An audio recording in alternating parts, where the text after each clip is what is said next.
بجنيه واحد بس عملت احلى بيتزا. دلوقتي عندي انا رحت الفرن اشتريت رغيفين عجين بجنيه، وعندي كام قطعه صدق صغيرين وطماطمتين وفلفل كوب يتيم ونص قرن فلفل حامي وشويه جبنه تركي مبشورين. يلا بينا حبايبي نشوف الجنيه ده هيعمل معانا ايه. دلوقتي ادي الرغيف بتاعنا اهوت. انا نزلت الفرن قلت له عايزه رغيفين عجين اهم، وهجيب الطماطم بتاعتي انا احط عليها حبه شويه صلصه اهم عليهم ملح وفلفل اسمر، وهعمل الرغيف كده. توقفيش نفسك، فكري نفسك في البيتزا ومش عارفه تعملي العجينه وجربتي كذا مره ومش نافعه، لا افكر انزل الفرن اشوف انا عايزه كام واحده. هي هتديني واحده صغيره بس مش مهم. هاتي الرغيف واعملي كده، وهادي جبت الصدوق قطعته حطيه كده ولادي بيحبوها وانا مش عارفه اعملها وجربت عجين كتير مش نافع اهو. افكار اهو. نحط كمان حته هنا نقطعته كده، هنحط عليه شويه طماطم صغننين كده وفلفل لو بيحبوها حاميه حطي فلفل حامي.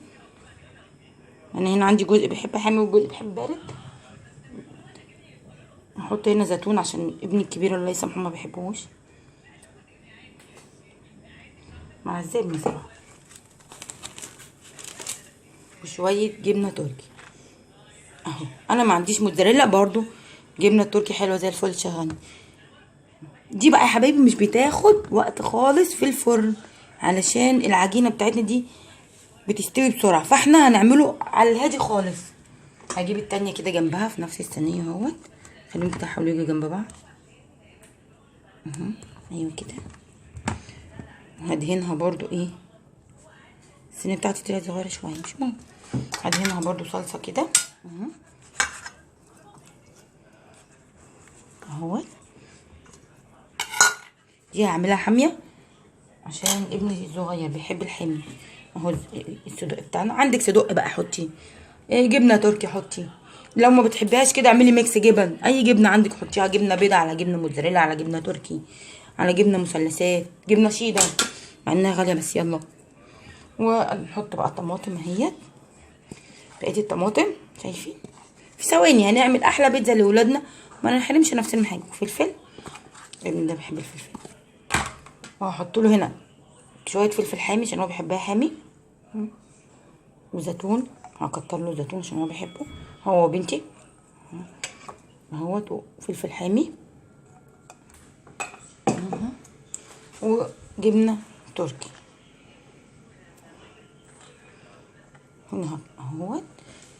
بصوا في ثواني بالظبط ما كملتش 5 دقايق عملت لاولادي احلى بيتزا. هروح اجيب كام رغيف، 5 جنيه عيش ب10 جنيه عيش، وهعمل لهم بيتزا احلى بيتزا، ومش مش هتاخد معايا بالظبط 5 دقايق في الفرن. انا الفرن بتاعي عالي، انت لو فرنك كل واحده عارفه فرنها، لو لازم انا هعمله على الواطي خالص لان العجينه دي مش بتاخد وقت عبال ما تستوي، وانا عايزه الصدوق والطماطم يستووا فهعملها على الواطي. انت فرنك انت اللي عارفه، لو عندك مايكرويف يبقى زي الفل. يلا بينا نحطها في الفرن.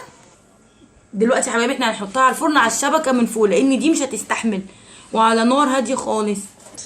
ودلوقتي الحلويات بتاعتنا اهي خلاص طلعت من الفرن شايفين. اوعي تخلي حاجه توقفك. مش عارفه اعمل اخترع اجرب، جربت العجين كذا مره ومش نافع اهي. في ثواني بقى عندي احلى، هي سخنه شويه، احلى بيتزا في ثواني اهي. لو ليه انا وولادي دي صغننه، كل واحد من ولادي مثلا هياخد واحده او زي ما هو بيحب، وما كلفتنيش يعني بالظبط بتاع ربع ساعه عملتها. هبعت الواد ابني الفرن بسرعه ولا انا اروح اجيب رغيفين هي عشان سخنه شويه اهي. شايفين زي الفل. حط اهي، حطي اللي انت عايزاه. عندك جبنه تركي عايزه تعمليها ميكس جبن اعملي ميكس جبن، عايزه تعمليها بتاع ده صدق زي الفل، عندي شاورما فراخ لحمه مفرومه اي حاجه اللي انت عايزاه، جمبري روعه زي ما انتوا. واو حلو. وشايفين الجبنه عامله ازاي وبألف هنا اوعي تخلي حاجه توقفك. حاولت اعجل وما عرفتش، اجرب بكذا وصفه. وما تنسونوش بقى بالله عليكم باللايك والاشتراك في القناه بتاعتي. مع السلامه.